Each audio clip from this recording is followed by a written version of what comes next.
കോഴിക്കോട് തുണിക്കടയിൽ തീപിടുത്തം. പുതിയ bus സ്റ്റാൻഡിലെ Calicut textiles എന്ന സ്ഥാപനത്തിലാണ് തീപിടിച്ചത്. ചേതൻ ചേരുന്നുണ്ട് സംഭവ സ്ഥലത്തു നിന്നും. ചേതൻ, അഗ്നിരക്ഷാസേന തീയണയ്ക്കാൻ ഇപ്പോൾ ശ്രമം തുടരുകയാണെന്നാണ് മനസ്സിലാക്കുന്നത്. എങ്ങനെയാണ് നിലവിലെ സാഹചര്യം? തീയണയ്ക്കാനായിട്ടുണ്ടോ?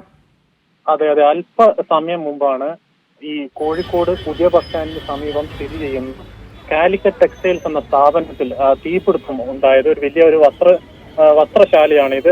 ഇവിടെയാണ് തീപിടുത്തം ഉണ്ടായത്. ഈ തീപിടുത്തത്തിന്റെ കാരണം എന്തെന്നത് ഇതുവരെ വ്യക്തമല്ല. ഷോർട്ട് സർക്യൂട്ട് ആണോ അതോ മറ്റു കാരണങ്ങൾ വല്ലതുമാണോ എന്നത് ഇനി വരും മണിക്കൂറിൽ മാത്രമേ പറയാൻ പറ്റൂ.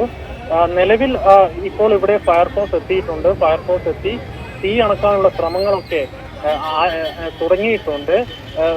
ഏതാനും ഒരു മണിക്കൂറിനകം തന്നെയൊക്കെ തീ അണക്കും എന്നുള്ള പ്രതീക്ഷയിലാണ്.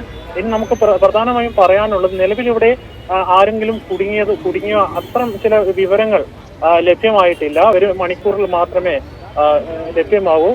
ഇപ്പോൾ നിലവിൽ തീ അണക്കാനുള്ള ശ്രമം ഫയർഫോഴ്സ് നടത്തുകയാണ്. അനന്യ, തീർച്ചയായും ചെയ്ത ദൃശ്യങ്ങളിൽ തന്നെ വ്യക്തമാണ്. വലിയ രീതിയിൽ തന്നെയുള്ള ഒരു തീപിടുത്തമാണ് ഉണ്ടായിട്ടുള്ളതെന്നാണ് മനസ്സിലാക്കുന്നത്. നിലവിലിപ്പോൾ ഫയർഫോഴ്സ് എത്തി തീ അണയ്ക്കാൻ ശ്രമിച്ചുകൊണ്ടിരിക്കുകയാണെന്നാണല്ലോ ചേതൻ പറഞ്ഞത്.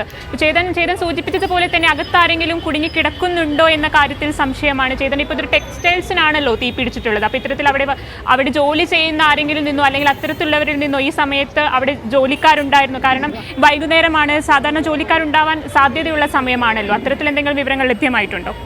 നിലവിൽ അത്തരം വിവരങ്ങൾ ഞാൻ നേരത്തെ സൂചിപ്പിച്ച പോലെ വിവരങ്ങളൊന്നും ലഭ്യമായിട്ടില്ല. ഈ വസ്ത്രശാലയിൽ ജീവനക്കാരോ അതോ കസ്റ്റമേഴ്സോ കുടുങ്ങിക്കിടക്കുന്ന അത്തരം ചില വിവരങ്ങളൊന്നും ഈ ഘട്ടത്തിൽ നമുക്ക് അറിയുവാൻ കഴിഞ്ഞില്ല. അത് പക്ഷെ വരും മണിക്കൂറുകളകം വ്യക്തമാകും. എന്തായാലും ഒരു വലിയൊരു തീപിടുത്തം തന്നെയാണ് ഇവിടെ സംഭവിച്ചിട്ടുള്ളത്. ആ തീപിടുത്തത്തിന് കാരണം ഷോർട്ട് സർക്യൂട്ട് ആണോ അല്ലെങ്കിൽ മറ്റു ചില കാരണങ്ങളൊക്കെ ഉണ്ടോ എന്നുള്ള കാരണം വരും മണിക്കൂറുകൾ മാത്രമേ വ്യക്തമാകൂ. ഏതായാലും ഈ തീപിടുത്തം ഉണ്ടായ ഉടനെ തന്നെ ഈ ഫയർഫോഴ്സ് ഇവിടെ എത്തുകയും നഗരമധ്യത്തിൽ തന്നെയാണ്, കോഴിക്കോട് ബസ് സ്റ്റാൻഡിന് തൊട്ട് സമീപമാണ്, നഗരമധ്യത്തിൽ തന്നെയാണ് സ്ഥിതി ചെയ്യുന്നത് ഈ കട. ഉടനെ തന്നെ ഫയർഫോഴ്സിന്റെ സംഘം ഇവിടെ എത്തുകയും തീ അണക്കാനുള്ള ശ്രമം ഇപ്പോൾ നിലവിൽ പുരോഗമിച്ചു കൊണ്ടിരിക്കുകയാണ്. ഉടൻ തന്നെ വൈകാതെ തന്നെ ഈ തീ അണക്കാൻ സാധിക്കും എന്ന പ്രതീക്ഷയാണ് ഇപ്പോൾ നമ്മളുള്ളത്. അനന്യ, തീർച്ചയായും വലിയ രീതിയിൽ തന്നെ ഒരു തീപിടുത്തമാണ്. ചേതൻ സൂചിപ്പിച്ചതുപോലെ തന്നെ ദൃശ്യങ്ങളിൽ നിന്ന് തന്നെ വ്യക്തമാണ് വലിയ രീതിയിലുള്ള ഒരു തീപിടുത്തം. ഇപ്പോൾ ഫയർഫോഴ്സ് എത്തി തീ അണയ്ക്കാനുള്ള ശ്രമങ്ങൾ തുടർന്നുകൊണ്ടിരിക്കുകയാണെന്നാണ് മനസ്സിലാക്കുന്നത്. ഇത്തരത്തിൽ ചേതൻ പറഞ്ഞതുപോലെ തന്നെ ഇത്തരത്തിൽ എങ്ങനെയാണ് തീപിടുത്തം ഉണ്ടായതെന്നോ നിലവിൽ ആർക്കെങ്കിലും ആളപായമുണ്ടോ, ആരെങ്കിലും ഇത്തരത്തിൽ കെട്ടിടത്തിനകത്ത് കുടുങ്ങി കിടക്കുന്നുണ്ടോ എന്ന തരത്തിലുള്ള വിവരങ്ങളെല്ലാം ലഭിക്കേണ്ടതുണ്ട്. ചേതൻ, നോക്കൂ, ദൃശ്യങ്ങളിൽ തന്നെ വ്യക്തമാണ് ആളുകളെല്ലാം വളരെ പരിഭ്രാന്തരായി ഓടിക്കൊണ്ടിരിക്കുകയാണ്. അവിടുത്തെ ഗതാഗതം പോലുള്ള കാര്യങ്ങളെല്ലാം വളരെ ബുദ്ധിമുട്ടിലാക്കിയിട്ടുണ്ടോ നിലവിൽ? അതെ, ഈ സംഭവം നടക്കുന്ന സ്ഥലം ഈ കോഴിക്കോട് ബസ് സ്റ്റാൻഡിന് തൊട്ടടുത്താണ്. വലിയ രീതിയിൽ പൊതുവെ ഗതാഗതം കൂടുതലുള്ള സ്ഥലമാണ്. ട്രാഫിക് ബ്ലോക്ക് ഒക്കെ ഒരുപാട് ഉണ്ടാവുന്ന ഒരു സ്ഥലം തന്നെയാണ്. ഇത്തരത്തിൽ ഒരു തീപിടുത്തം ഉണ്ടാക്കിയത് വലിയ രീതിയിലുള്ള ഈ ഗതാഗത കുരുക്ക് ഇപ്പോൾ ഇവിടെ ഈ ഭാഗത്ത് സംഭവിച്ചിട്ടുണ്ട്. ട്രാഫിക് പോലീസൊക്കെ ഇവിടെ എത്തിയിട്ടുണ്ട്. ഈ ഗതാഗത കുരുക്കൊക്കെ പരിഹരിക്കാനുള്ള നടപടിയിലേക്കൊക്കെ അവർ കടന്നിട്ടുണ്ട്. ഗതാഗതം തിരിച്ചുവിടുന്ന കാര്യങ്ങളൊക്കെ അവർ പരിശോധിക്കുന്നുണ്ട്. ഏതായാലും ഒരു വലിയൊരു തീപിടുത്തമാണ് ഇവിടെ ഉണ്ടായത്. തീപിടുത്തം ഉണ്ടായത് തന്നെ അവിടെയുള്ള ജോലി ചെയ്യുന്ന എല്ലാ തൊഴിലാളികളൊക്കെ ഇറങ്ങി ഓടി എന്നാണ് നമുക്ക് ഇപ്പോൾ കിട്ടിയ വിവരം. നിലവിൽ അവിടെ ആരെങ്കിലും കുടുങ്ങിക്കിടക്കുന്നുണ്ടോ എന്നുള്ള കാര്യങ്ങളൊക്കെ പരിശോധിക്കേണ്ടതുണ്ട്. അതിന് ഈ തീ പൂർണ്ണമായും അണയ്ക്കണം. തീ പൂർണ്ണമായും അണച്ച് ഫയർഫോഴ്സിന്റെ ഭാഗത്തു നിന്ന് നമ്മൾ എത്രയും അതിന്റെ മറുപടിയും നമ്മൾ പ്രതീക്ഷിക്കുന്നുണ്ട്. ഏതായാലും ഇപ്പോൾ ഫയർഫോഴ്സ് ഇവിടെ ഉണ്ട്. തീ അണക്കാനുള്ള ശ്രമം ആരംഭിച്ചിട്ടുണ്ട്. ഈ പ്രദേശത്ത് ഇപ്പോൾ കാലാവസ്ഥ പറയുകയാണെങ്കിൽ നല്ല മഴക്കാറുണ്ട്. ഒരു ചെറിയ രീതിയിലുള്ള ചാറ്റൽ മഴയൊക്കെ ഇപ്പോൾ ഇവിടെ ഉണ്ട്. ഏതായാലും ഇപ്പോൾ ഫയർഫോഴ്സ് ഇവിടെ ഉണ്ട്. തീ അണക്കാനുള്ള ശ്രമമൊക്കെ ഈ നിമിഷം പുരോഗമിച്ചുകൊണ്ടിരിക്കുകയാണ്. ഞാൻ ചേതൻ, നോക്കൂ, ഇതിൽ ഏറ്റവും പ്രധാനപ്പെട്ട കാര്യം ഇത്തരത്തിൽ ഈ തീപിടുത്തത്തിൽ ആർക്കെങ്കിലും ആളപായം ഉണ്ടോ എന്ന കാര്യത്തിൽ ഒരു വ്യക്തത വന്നിട്ടില്ല. ഇപ്പോൾ ചേതൻ സൂചിപ്പിച്ചതുപോലെ തന്നെ ജോലിക്കാരെല്ലാം ഇത്തരത്തിലൊരു തീപിടുത്തം ഉണ്ടായ സമയത്തു തന്നെ പുറത്തേക്ക് ഇറങ്ങി ഓടി എന്ന തരത്തിലാണല്ലോ ലഭിച്ചിരിക്കുന്ന വിവരങ്ങൾ. എങ്കിൽ പോലും അതിനകത്ത് ആരെങ്കിലും കുടുങ്ങിക്കിടക്കുന്നുണ്ടോ? ഇത്തരത്തിൽ ഇപ്പോൾ ചേതൻ സൂചിപ്പിച്ചതുപോലെ തന്നെ തീർച്ചയായും ഇത്തരത്തിൽ തീ അണച്ചാൽ മാത്രമാണ് അതിനകത്ത് ആരെങ്കിലും ഉണ്ടോ, ആർക്കെങ്കിലും അപകടം പറ്റിയിട്ടുണ്ടോ എന്ന കാര്യത്തിൽ വ്യക്തത വരികയുള്ളൂ. തീർച്ചയായും അങ്ങനെയുള്ള കാര്യങ്ങളിലേക്കെല്ലാം വ്യക്തത വരേണ്ടതുണ്ടല്ലോ ചേതൻ. നിലവിലും തീ അണയ്ക്കാനുള്ള ശ്രമങ്ങൾ തുടരുകയാണല്ലോ. അതെ, ഈ തീ അണച്ചതിന് ശേഷം മാത്രമേ നമ്മൾ നേരത്തെ സൂചിപ്പിച്ചതുപോലെ എത്ര പേര് ഇവിടെ കുടുങ്ങിക്കിടക്കുന്നുണ്ടോ, ആരെങ്കിലും ഒക്കെ ഇവിടെ കുടുങ്ങിക്കിടക്കുന്നു, അതുപോലെ തന്നെ എത്ര രൂപയുടെ നാശനഷ്ടമൊക്കെ സംഭവിച്ചിട്ടുണ്ട് എന്ന കാര്യങ്ങളിലൊക്കെ വ്യക്തമാവും. എന്തായാലും ഈ തീപിടുത്തത്തിന്റെ കാരണം അന്വേഷിക്കേണ്ടതുണ്ട്. ഷോർട്ട് സർക്യൂട്ട് ആണോ അതോ മറ്റ് ചില കാരണങ്ങൾ ഈ തീപിടുത്തത്തിൽ ഉണ്ടായോ?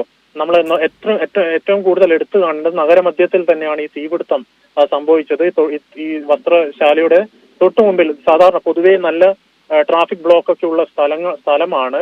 സ്വാഭാവികമായും ഈ തീപിടുത്തം ഉണ്ടായതിനാൽ ഈ ട്രാഫിക് ബ്ലോക്ക് ഇവിടെ ഉണ്ടായിട്ടുണ്ട്. പക്ഷെങ്കിൽ ട്രാഫിക് പോലീസ് ഇവിടെ ഉടൻ തന്നെ എത്തുകയും ട്രാഫിക് ഗതാഗതം ക്രമീകരിക്കാനുള്ള നടപടികളൊക്കെ ഇവിടെ ആരംഭിച്ചിട്ടുണ്ട്. ഏതായാലും ഫയർഫോഴ്സ് തീ അണക്കാനുള്ള ശ്രമം നിലവിൽ ഇപ്പോൾ പുരോഗമിച്ചുകൊണ്ടിരിക്കുകയാണ്. നഗരമധ്യത്തിലാണ്.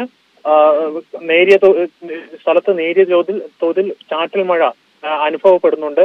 ഏതായാലും എത്രയും പെട്ടെന്ന് തീ അണക്കാനുള്ള ശ്രമത്തിലാണ് ഈ ഫയർഫോഴ്സ് ഉദ്യോഗസ്ഥർ. അനന്യ, നോക്കൂ, ഇതിൽ ഏറ്റവും പ്രധാനപ്പെട്ടത് അല്ലെങ്കിൽ ഗൗരവമേറിയ കാര്യം എന്ന് പറയുന്നത് ഒരാളൊഴിഞ്ഞ സ്ഥലത്തല്ല. കാലിക്കറ്റ് കോഴിക്കോട് ബസ് സ്റ്റാൻഡിന് സമീപം എന്ന് പറയുമ്പോൾ അത്രയും തിരക്കേറിയ സമയം, ഇത്തരത്തിൽ വൈകുന്നേരം എന്ന് പറയുമ്പോൾ ജോലിക്ക് ശേഷവും അല്ലെങ്കിൽ അത്തരത്തിലുള്ള ഏറ്റവും തിരക്കേറിയ ഒരു സമയമാണ് ഈ വൈകുന്നേരം എന്ന് പറയുന്നത്. അത്തരത്തിലൊരു സമയത്താണ് ഇത്തരത്തിലൊരു തീപിടുത്തം ഉണ്ടായിട്ടുള്ളത്.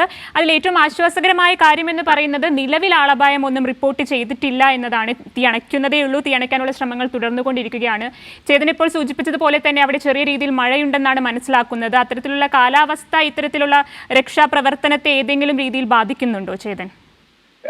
ഇല്ല, ഇപ്പോഴും രക്ഷാപ്രവർത്തനം ഈ തീ അണക്കുവാനുള്ള ശ്രമം വളരെ ഊർജിതമായി തന്നെ നടത്തുന്നുണ്ട്. വേണ്ടി വന്നാൽ മറ്റ് ഫയർഫോഴ്സ് കൂടുതൽ യൂണിറ്റ് ഇങ്ങോട്ട് എത്താനുള്ള സാധ്യതയും ഉണ്ട്. ഏതായാലും ഇപ്പോൾ തീ അണക്കാനുള്ള ശ്രമം ഊർജിതമായി തുടരുകയാണ്. പ്രദേശത്ത് നേരിയ തോതിൽ ചാറ്റൽ മഴ ഉണ്ട്. അത് മാത്രമല്ല, ഇനി നമ്മൾ ഏറ്റവും കൂടുതൽ പരിശോധിക്കേണ്ടത് ഈ തീ അണച്ച് ഇതിന്റെ കാരണം കണ്ടെത്തേണ്ടതുണ്ട്. ഒപ്പം തന്നെ ഈ കടയുടെ ഉള്ളിൽ ആരെങ്കിലും കുടുങ്ങിക്കിടക്കുന്നുണ്ടുള്ള കാര്യം അത് ഏതാനും നിമിഷങ്ങൾക്കകം വ്യക്തമാകുമെന്ന്. തീർച്ചയായും ചേതനപ്പോൾ സൂചിപ്പിച്ചു തന്നെയാണ് ഏറ്റവും പ്രധാനപ്പെട്ട കാര്യം. ഇത്തരത്തിലൊരു വലിയ തീപിടുത്തത്തിലേക്ക് എങ്ങനെ എത്തി എന്നുള്ള കാരണങ്ങൾ അറിയേണ്ടതുണ്ട്. ഒപ്പം തന്നെ തീ അണയ്ക്കുന്നതിനോടൊപ്പം തന്നെ ഇത്തരത്തിൽ ആർക്കെങ്കിലും ആളപായമുണ്ടോ, കെട്ടിടത്തിനകത്ത് ആരെങ്കിലും കുടുങ്ങിക്കിടക്കുന്നുണ്ടോ എന്ന തരത്തിലുള്ള വിവരങ്ങൾ കൂടി അറിയേണ്ടതുണ്ട്.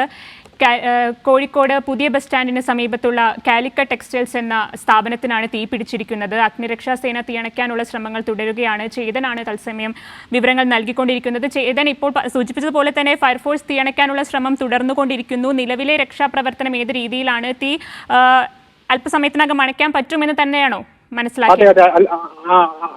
അല്പസമയത്തിനകം തീ അണക്കാൻ പറ്റുമെന്ന പ്രതീക്ഷയിലാണ് നമ്മളിപ്പോൾ ആ സ്ഥലത്ത് എത്തിച്ചേരുന്നുള്ളൂ. ഏതാനും നിമിഷങ്ങൾ കൊണ്ട് തന്നെ അവിടെ എത്തിച്ചേരുന്നതാണ്. ഏതായാലും നമ്മളിത് നോക്കിക്കാണേണ്ടത് നഗരമധ്യത്തിൽ തന്നെയാണ്. പൊതുവെ ഇന്ന് ഞായറാഴ്ചയാണ്. ട്രാഫിക് ബ്ലോക്ക് ലേശം കുറവാണ്. പക്ഷേങ്കിൽ അവധി ദിനമായതിനാൽ ധാരാളം പേർ ഇവിടെ ഈ കച്ചവട സ്ഥാപനത്തിൽ, വ്യാപാര സ്ഥാപനത്തിൽ എത്താനുള്ള ഒരു സാധ്യത മുന്നിലുണ്ട്. നമ്മൾ ഇപ്പോൾ ഈ ഫയർഫോഴ്സ് എത്തി വേണ്ടി വന്നാൽ കൂടുതൽ യൂണിറ്റ് ഫയർഫോഴ്സ് ഇങ്ങോട്ട് വിന്യസിക്കാനുള്ള ഒരു സാധ്യതയും ഉണ്ട്. പക്ഷെങ്കിൽ നമ്മൾ ഈ ഘട്ടത്തിൽ നമ്മൾ മനസ്സിലാക്കുന്നത് ഏതാനും നിമിഷങ്ങൾക്കകം തന്നെ തീ അണക്കും എന്നുള്ള പ്രതീക്ഷയിലാണ്. ശേഷം ഫയർഫോഴ്സ് ജീവനക്കാർ അതിനുള്ളിൽ പരിശോധന നടത്തുന്നതായിരിക്കും. ആരെങ്കിലും കുടുങ്ങിക്കിടക്കുന്നുണ്ടോ, തുടർന്ന് ഭാവി എത്ര രൂപയുടെ നാശനഷ്ടങ്ങളൊക്കെ ഉണ്ടായിട്ടുണ്ട്, അതുപോലെ തന്നെ ഈ തീ എങ്ങനെ ഉണ്ടായി, ഷോർട്ട് സർക്യൂട്ട് ആണോ അതോ മറ്റു ചില കാരണങ്ങളുണ്ടോ, അതുപോലെ തന്നെ ഈ കെട്ടിടത്തിന്റെ രൂപകൽപ്പന ചെയ്ത്, അതായത് അതിന്റെ എമർജൻസി എക്സിറ്റ് ഒക്കെ ഉണ്ടോ എന്നുള്ള കാര്യങ്ങളൊക്കെ ഇനി ഉള്ള കാര്യം അത് ഫയർഫോഴ്സ് ജീവനക്കാർക്ക് പരിശോധിക്കുന്നതായിരിക്കും. ഏതായാലും ഇപ്പോൾ തീ അണക്കുവാനുള്ള ശ്രമം പുരോഗമിച്ചുകൊണ്ടിരിക്കുകയാണ്. അനന്യ, ശരി, അഗ്നിരക്ഷാസേന തീ അണയ്ക്കാനുള്ള ശ്രമങ്ങൾ തുടർന്നുകൊണ്ടിരിക്കുകയാണ്. ചേതനാണ് വിവരങ്ങൾ നൽകിക്കൊണ്ടിരിക്കുന്നത്.